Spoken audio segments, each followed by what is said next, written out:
tout ce qui est Seigneur, pourquoi? C'est ça tout ce qui est. C'est-à-dire, on veut voir le problème. Non, il y a encore des profondeurs de la vie que cette chose s'en va pour que c'est si bon. Alléluia. Quelle émotion nous avons reçue aujourd'hui pour faire de nous les disciples? Quelle commission avons-nous reçue? La commission de faire de tous les disciples. Quel genre de disciples le Seigneur demande? Des disciples qui font des disciples.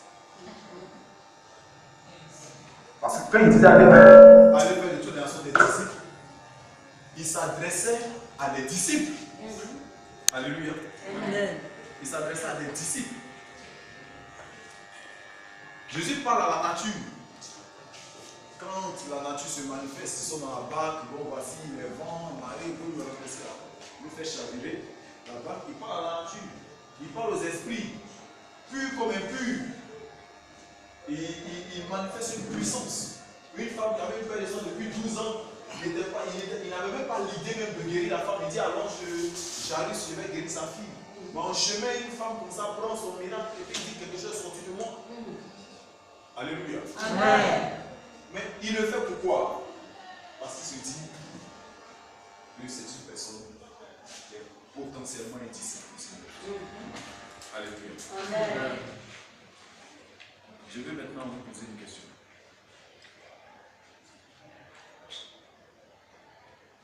Qui est-il? Jésus. Qui est Jésus? Qui est Jésus? C'est une question personnelle. Chacun doit répondre personnellement. La même question, Jésus l'a posée à ses disciples. Dans Matthieu chapitre 16, verset 13, il l'a posé à ses disciples. On va lire ensemble. Jésus étant arrivé dans le territoire de Césarée de Philippe, il demanda à ses disciples, qui dit-on que je suis? Moi, le Fils de l'homme. Et il répondit, les uns disent que tu es Jean, Baptiste, les autres Élie, les autres Jérémie, ou l'un des prophètes. Et vous, leur dit-il, que dites-vous que je suis? Simon-Pierre répondit, tu es le Christ, le Fils du Dieu vivant. Jésus, reprenant la parole, lui dit, tu es heureux Simon, fils de Jonas, car ce ne sont pas la chair et le sang qui t'ont révélé cela, qui est établi dans les cieux. Tout ce que tu diras sur la terre sera dit dans les cieux. Et il le recommanda aux disciples de dire à personne qui est le Christ. Alléluia. Amen. Jésus, à un moment donné, va faire un bilan à mi-parcours. Jésus va faire un bilan, il va évaluer son travail. Il va demander qui dit-on que je suis. Parce qu'il est important de définir qui est Jésus. Et oui, alléluia. Amen. Jésus est capable de me donner un mari dont je n'ai pas besoin de cet homme marié qui me fatigue tous les soirs.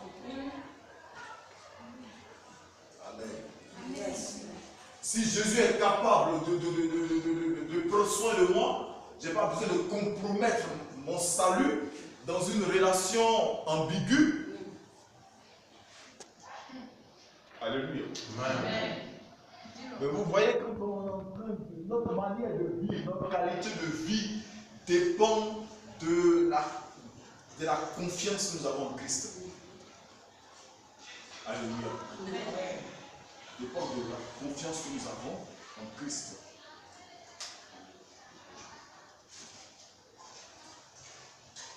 Alléluia. Amen. Et la foule répond. Il dit non, la foule. Et puis, Simon Pierre dit, tu es le Christ. Je lui dis, tu es heureux Simon, car ce n'est pas la chair et le sang qui t'ont révélé cela, mais c'est mon Père qui est dans les cieux. Je lui dis que tu es Pierre, c'est Pierre, je bâtirai mon église, les portes de ce devant te connaître. Tout ce que tu liras sur la terre sera lié dans les cieux. Jésus n'a pas dit, oui, tu es Simon, tu es heureux, car ce n'est pas la chair et le sang qui t'ont révélé cela, mais tout ce que vous allez lier sur la terre sera lié dans les cieux. C'est à Simon, il a dit, Amen. Amen. Tout ce que tu liras pour avoir eu cette révélation, tout ce que tu liras sur la terre sera lié dans les cieux. Tout ce que tu vas délier sur la terre sera délié dans les cieux. Simon est un type de disciple qui, lui, ne cherche pas à venir nous révéler ce qui est dans les cieux. Dieu a dit à Moïse de reproduire ce qu'il a vu dans le ciel, le tabernacle. Alléluia. Amen. Donc, Moïse a reproduit le tabernacle qu'il a vu dans les cieux. Mais Jésus est en train de dire à Pierre que, au contraire, c'est ce que toi tu vas dire là que le ciel va accepter. Yes. Ce n'est pas ce que le ciel dit que toi tu répètes. Mais c'est plutôt ce que toi tu lis que nous au ciel on dit, ok, bon, il a lié la femme là, bon. Et Gabriel va lier la femme là. Il a délié celle-là, bon, Michel va délier celle-là. Yes. Parce que lui, il a délié le ciel en théorie.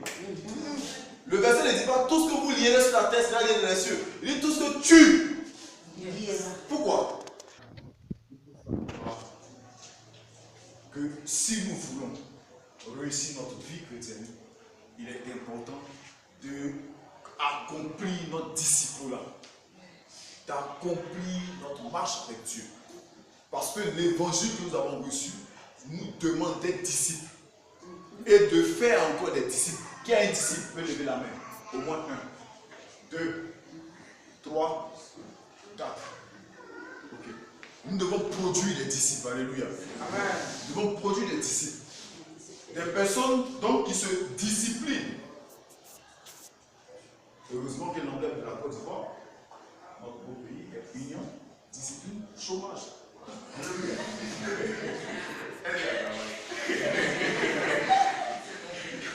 Mais il y a quand même la discipline. Alléluia. Donc, nous devons nous discipliner. Être disciple, je vais définir tout à l'heure, mais nous devons accepter de réglementer notre vie à la parole de Dieu. Alléluia.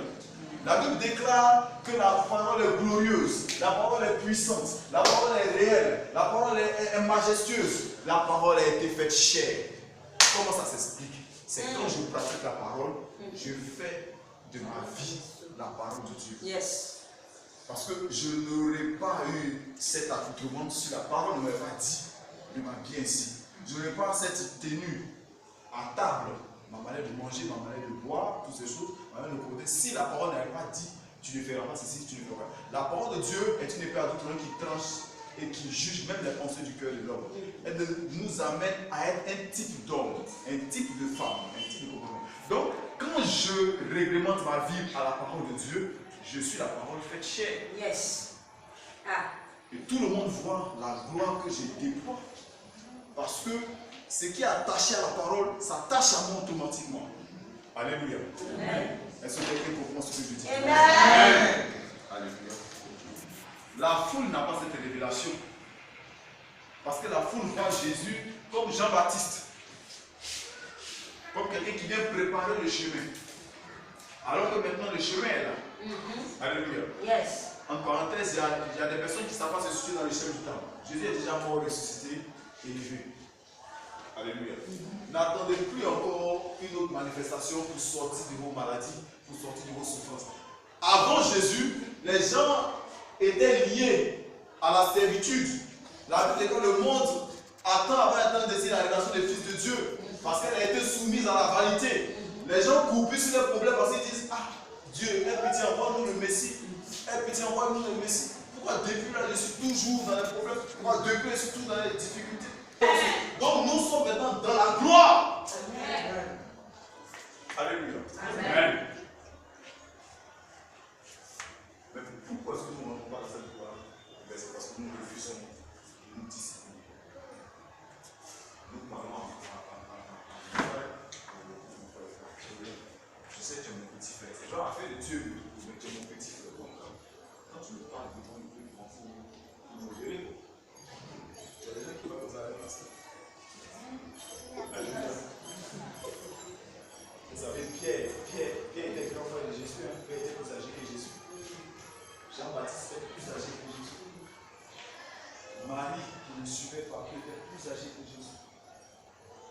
Jésus était le Messie. La foule, en d'autres termes, du monde a une mentalité.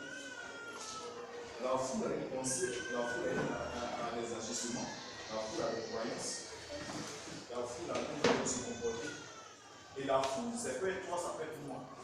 Dans la classe que nous sommes ce soir, il y a des personnes qui Ils sont en consécration. Mais ils sont dans le sanctuaire. Alléluia.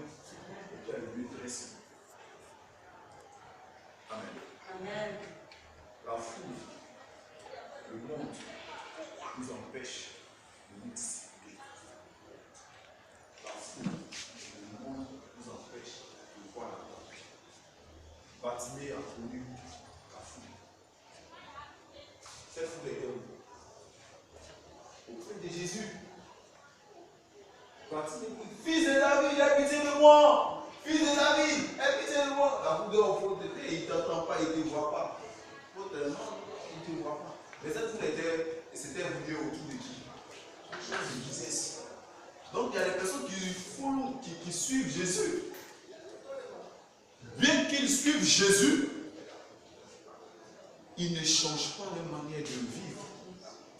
Ils ne se disciplinent pas à la parole de Dieu. Ils sont là pour empêcher les autres qui, eux, veulent toucher Jésus, de le toucher. Alléluia. Mais ils sont dans la même affaire de Dieu. Est-ce que vous savez que ce sont